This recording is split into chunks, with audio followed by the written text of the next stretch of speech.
Welcome back, ladies and gentlemen, and I hope that your Lesson 15 activities went well yesterday. This is Elisa Ruffin with Leading Educators, and you are on the Grade 11 ELA Week 4 Lesson 16 video. A recap of those activities that I know you knocked out of the park. Yesterday, you did a first read and annotations, as well as a summary of the story Everything Stuck to Him by Raymond Carter.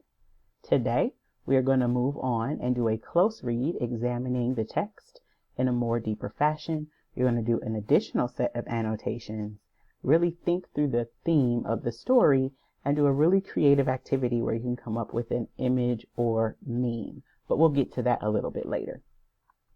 But first, always remembering that we are sharing learning with a family member, friend, or caregiver, that we're completing the weekly fluency activities using a page from the text, and doing an additional 20 minutes of reading a day with the text of our choice because we enjoy it. And in addition to that, we always start our lesson with, you know it, you love it, the riddle of the day.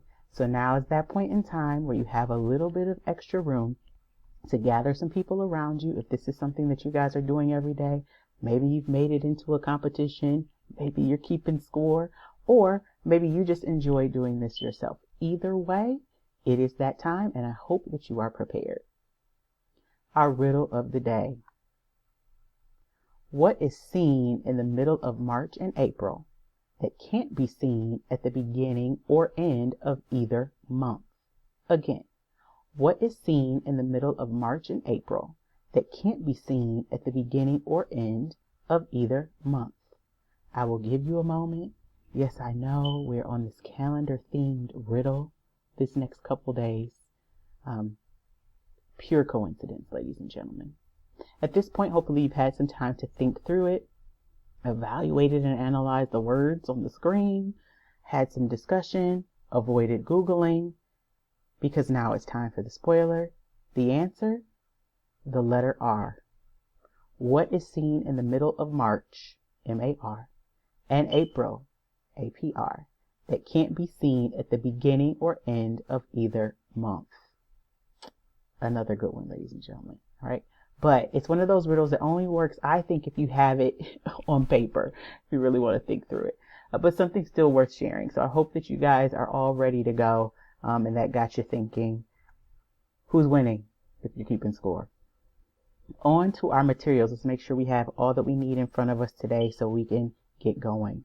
You need your text, Everything Stuck to Him. You need your learning packet, Week 4, Lesson 16, and the note catcher. You need a pen or pencil, and a device is always optional if you have a smartphone and want to access the text digitally. An overview again of the background. Everything Stuck to Him is a short fictional narrative written by Raymond Carter, and it is taking place in Milan, Italy around Christmas time. We don't have a date, but we know that's the time of year, and that is the location. Our essential question that we're keeping in view that you wrestled with in the closing activity yesterday: what do stories reveal about the human condition? You should be able to specifically answer this question in relation to this particular text because you did so yesterday. And our guiding question for this text: what impact can age have on a relationship? In your talk yesterday, hopefully you had really good, maybe even humorous conversation about the difference in you and how much you've changed from middle school to now. And remember, we talked about certain aspects that you could have conversation around, whether it was your behaviors, your opinions, your thoughts, and maybe even your relationships, and how those change from middle school to high school. So you're thinking about this question as it relates to the characters in the story. Our learning targets for today, Lesson 16. I can identify parts of the story that describe the character's appearance, actions, and feelings. I can respond to those thoughts, feelings, and actions of the characters in the story, and I can explain the theme of the story. So it's a tall order today, but you guys are ready for the challenge. I know you are. You also know that we do a protocol and routine. Read, think, talk, write in the closing wrap-up activity. Today, you are going to read closely Everything Stuck to Him and complete the annotations as stipulated in the think box. So you're going to be circling descriptive words or phrases that paint a picture of the character's thoughts or feelings. You're going to draw quotation marks in the margins beside any dialogue between characters and describe your observations about the tone of the conversation, and write down thoughts and feelings or questions that you have about the author's word choice, tone, or portrayal of characters in the margins of the text. So a very different lens that you're looking at the text with today, examining more deeply. I'm going to model that for you a little bit later so you know exactly what that looks like. And today, your conversation with a family member, caregiver, or friend will center around a quote that the gentleman, or father we're assuming in the story, speaks toward the end. Things change. I don't know how they do, but they do without you realizing it or wanting them to.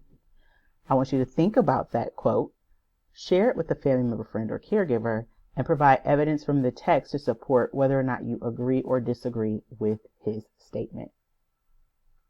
The next piece that you're going to do, your right section, you're going to identify and explain the theme of everything stuck to him. And then you're going to do a really creative closing activity where you get to take that theme and turn it into an image or meme. We'll talk about all of those things a little bit later. Before we move on to the close read for today, I want to take some time to refresh your memory about our quick model of the first read yesterday so that you know the starting point. Yesterday, we were just doing general impressions that we had as we were reading through the text, clarifying some words or phrases that were not something that we were familiar with, that we needed clarity around, and making sure we had the setting underway. So if you recall, we read the first paragraph of the text, and we saw that in the first line, we had some confirmation of the background information we started with, which is this is a story set in Milan around Christmas. It says so. And we know that there is a man and a woman having a conversation here.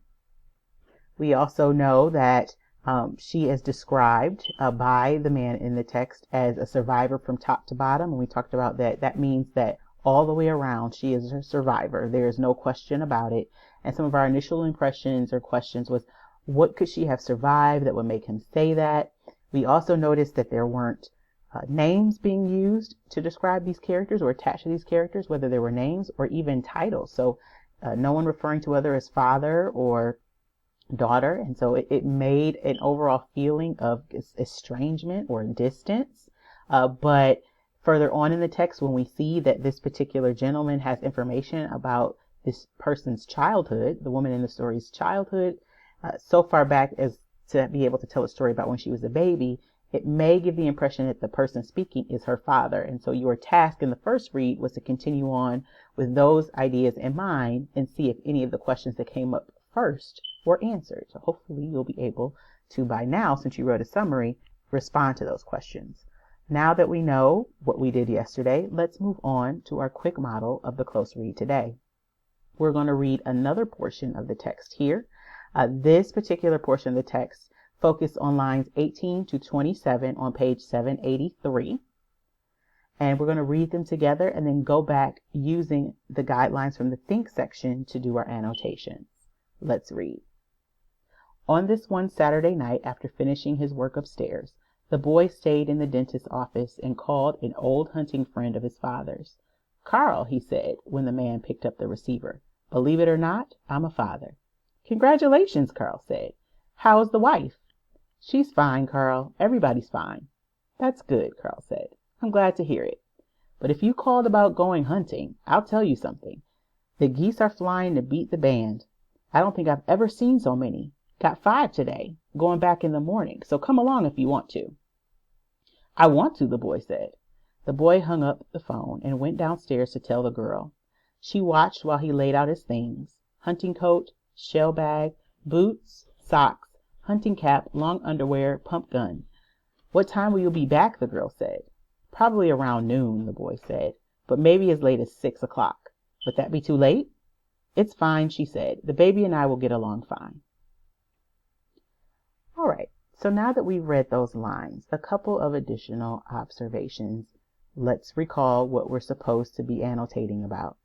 We are circling words or phrases that reflect characters' thoughts or feelings. We're drawing quotation marks in the margin next to the dialogue between characters and writing our reactions and observations. And then we are writing our thoughts, opinion, or questions about the tone, word choice, or portrayal of characters. So one of the first things I want to show you and circle are these terms. She's fine. Everybody's fine. It's fine. I will get along fine. Now, at first glance, it may not seem like this is special, but this repetition of the word fine actually makes me think things are probably the opposite. I don't know about you, but I always get a little bit wary and have a follow-up question usually burning on the tip of my tongue when someone says, I'm fine. It's fine. It's underwhelming. It's not even neutral. I really don't want to tell you what's happening, but I'm going to say fine because maybe I don't want to talk about it, or maybe I'm concerned about how you're going to interpret it. But the fact that the author uses the word fine several times, and the characters in particular, when referring to several different things, always revert to fine, fine, it's fine, we're fine, everything's going to be fine, makes me think there's more than meets the eye, and things probably aren't fine. So I want to keep that in mind as I continue to read. The other thing that I notice here is that so far, Carl is the only character referred to by name. And that's odd because Carl is not a major character in the story. You've read through this entire text at least once, and you know this is the only scene that Carl shows up in. He is considered what's called a minor character. So why is it that Carl has a name, but the boy and the girl, she and him, husband and wife, they only have labels and no name? Why would the author make this choice? So that's a question I'm going to put in the margins, because hopefully in another lesson, when I go through again, I'll be able to get to the bottom of why that's true and what impact it has on the reader. So those are some examples of the types of things you can observe and annotate as you're doing your close read. And hopefully it will point you in the direction of beginning your analysis of the text. Now it's your turn, as always. So you are going to read the text again and make sure that you're completing those annotations based on the guidelines in the think box, circling descriptive words and phrases that paint a picture of characters' thoughts and feelings, drawing those quotation marks in the margins beside any dialogue, and writing your reactions and describing your observations about what you think the tone of the text is in that dialogue, and writing down any thoughts or questions that come up that you have about the author's word choice or tone, or how the characters are portrayed. Again, making sure you're thinking through the question, what is the theme of the story everything stuck to him? As you do those annotations, they will begin to reveal and unveil and point you toward an answer to that question regarding the theme. You're going to have a conversation with your family member, friend, or caregiver about the quote that we talked about at the top of the video. Things change. I don't know how they do, but they do without your realizing it or wanting them to. Do you agree or disagree with the statement? Make sure you provide evidence from the text. So have that conversation. This is the moment in the video where you're going to pause and complete those 3 activities. You're going to read, think, and talk. And when you come back, I will quick model your right activity for today, and we'll talk through the close a little bit. So go ahead and pause the video right now. Pause the video.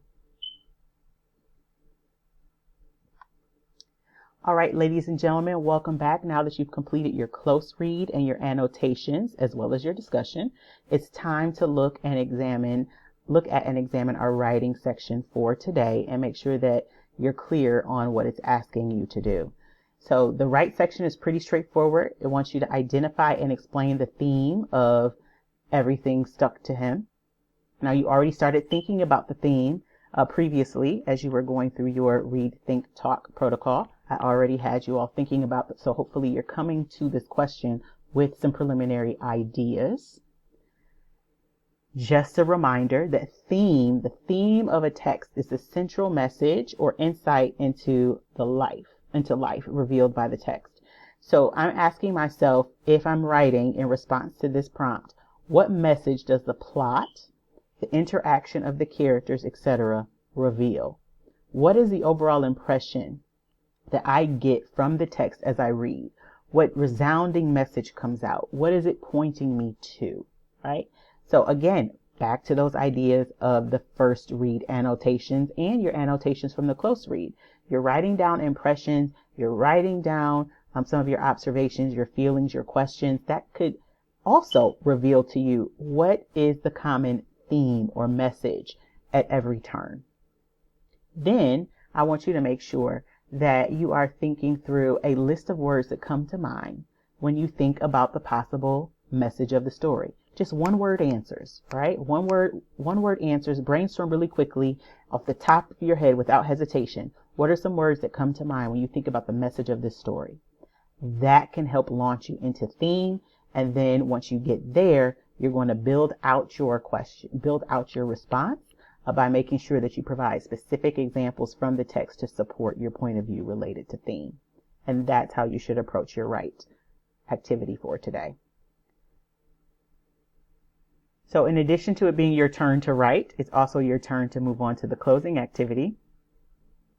You are going to create or include an image or meme that you believe best reflects the theme of the story. So again, you've already identified the theme. At this point, you've done the write activity and you have been able to brainstorm words. So that's a good place to start when you're thinking about images. You've identified events that occurred in the story to support your interpretation of the theme. And so now you're going to take those ideas and change them into a visual. All right. So you guys know what memes are. They're usually kind of a still frame of a pre-existing image. So it could be, sometimes it's an image from a TV show or a movie, etc., with some text over it. Sometimes it's funny, sometimes it's thought-provoking. So you can use a meme, you can create one, or you can use an image that you've created or something that you found. Same thing with the meme. Just make sure that if you're going to use something that isn't yours, that you didn't create, that you make sure that you put down who it belongs to, right? So cite your source there. So you have the option of creating something on your own or choosing something on your own. And then you're going to put it in your note catcher. It should be obvious, though, upon looking at whatever image is included, what the theme is. So that theme should come out loud and clear with that image. So your understanding of the theme is going to help you better select or create whatever image is necessary for that closing activity. I really, really hope that you have a good time doing that and that you share whatever image you come up with a family member, friend, or caregiver. At this point, they have a little bit idea of what the story is about, and they can guess what the theme is maybe by the image you give them. So that's one way to check how accurate you are in your theme and how good of a job you've done selecting or creating an image or meme. If at any point you get stuck, please feel free to stop, pause the video, replay, rewind as many times as you need to. And if you need some specific help, you can reach out to your teacher via email using the information on the screen. Always remember, when you're finished with the activities that we've just walked through, that you share your learning with a family member, friend, or caregiver, and that's built into the lesson for you, but include them on the end so they can see how far you've come from the beginning of the lesson to the end of the lesson. Complete that weekly fluency activity using a page from the text, and do at least 20 minutes of additional reading today from a text of your choice. Thank you so much for your time and attention. You head off and you go ahead and do that write and close, and you enjoy that closing activity today. Really enjoy taking your creativity for a spin, and I will see you back next time for another lesson.